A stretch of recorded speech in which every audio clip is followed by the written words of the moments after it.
Bueno na po, dito yung detalye, malipa pa lang po, iti PNP with Idol Lawrence. IFM News. IFM News.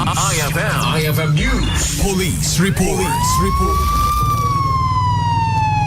Idawdawat ti pamilya ti biktima a babae iti napasa makapamaldog iti barangay 21 sa Nicolas Ilocos Norte nga agikaro kuma iti uneg ti pagbaludan ti pulis anang papatay ti babae ken ti live-in partner na amay sa barangay Kagawad iti nasa ua lugar.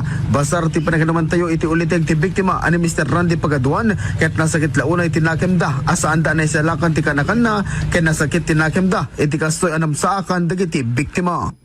Apay kumatin na apo Diyos makamuking ko anan.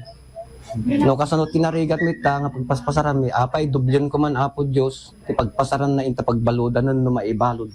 Kabayatan nagaputi sakit tinakem ti ina ti biktima a babae ket kinunana nga uray matay ti pulis sa suspek ket saan pay nga umanay daytoy gaputa dua ti pinatay na. Sana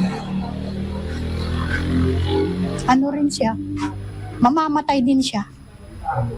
Kasi dalawa yung buhay kinuha niya eh. Dalawa, siya lang mag-isa. Kahit mamatay pa yan, kulang pa.